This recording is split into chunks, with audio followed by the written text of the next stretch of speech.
കുറച്ച് നല്ല നാടൻ മാങ്ങ കിട്ടിയപ്പം എന്നാ പിന്നെ ഇന്ന് മാമ്പഴ പുളിശ്ശേരി ഉണ്ടാക്കാന്ന് വിചാരിച്ചേ. ഇപ്പം മാമ്പഴത്തിന്റെ സീസൺ ആയതുകൊണ്ട് തന്നെ ഇത് ഞാൻ ഇടയ്ക്കിടയ്ക്കേ ഉണ്ടാക്കാറുള്ളതാണ്.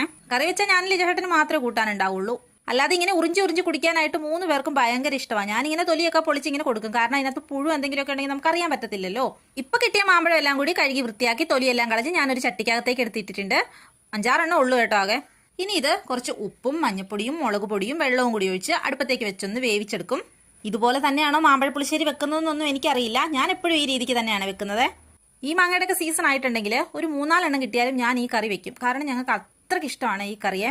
അതുകൊണ്ട് തന്നെ ഇതെപ്പോൾ കിട്ടിയാലും അമ്മയാണെങ്കിൽ അങ്ങ് എടുത്ത് വെക്കുവേ. അവിടെ ഇതാർക്കും വലിയ താല്പര്യമുള്ള കറിയൊന്നും അല്ല. അങ്ങനെ ഞാനത് വേവിക്കാനായിട്ട് വെച്ചു. പിന്നെ ഇത് നമ്മൾ ഇടയ്ക്കിടയ്ക്ക് ഇളക്കി കൊടുത്തോണ്ടിരിക്കണം, അല്ലെങ്കിൽ ചിലപ്പോൾ അടി പിടിക്കാനായിട്ടുള്ള സാധ്യതയുണ്ട്. കുറച്ച് സമയം കൊണ്ട് തന്നെ മാമ്പഴം എല്ലാം വെന്ത് കുറുകി വന്നു. അതിലേക്ക് ഞാനൊരു ശകലം ശർക്കരപ്പാനി ഒഴിച്ചു കൊടുക്കുന്നുണ്ട്.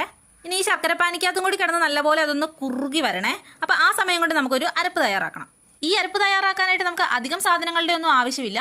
കുറച്ച് തേങ്ങയും ഒരു 2 നുള്ളു ജീരകവും പിന്നെ നല്ല കട്ട തൈരില്ലേ, അധികം പുളിയൊന്നും ഇല്ലാത്ത ആ തൈര് ഒരു 3 ടേബിൾ സ്പൂണും കൂടി ഒഴിച്ച് നല്ല മഷി പരുവത്തിലങ്ങ് അരച്ചെടുക്കണേ. വേറെ എക്സ്ട്രാ വെള്ളം ഒന്നും നമ്മൾ ഇനി ഇതിലേക്ക് ആഡ് ചെയ്യുന്നില്ല കേട്ടോ. എന്നിട്ട് ഈ അരച്ചു വെച്ചിരിക്കുന്ന അരപ്പ് ഈ വെന്ത് വന്നിരിക്കുന്ന മാമ്പഴത്തിലേക്ക് അങ്ങ് ചേർത്ത് കൊടുക്കണം. ഞാൻ എന്നിട്ട് എന്ത് ചെയ്തെന്നറിയോ, ആ മിക്സിയുടെ ജാറില്ലേ അതിലേക്ക് കുറച്ച് തൈരും കൂടി ഇട്ട് ഒന്നുകൂടി ഒന്ന് കറക്കി എടുത്തിട്ട് ഒഴിച്ചു കൊടുക്കുന്നുണ്ട്. അപ്പം നല്ല കറക്റ്റ് പുളിയൊക്കെ ആയിട്ടുണ്ട്.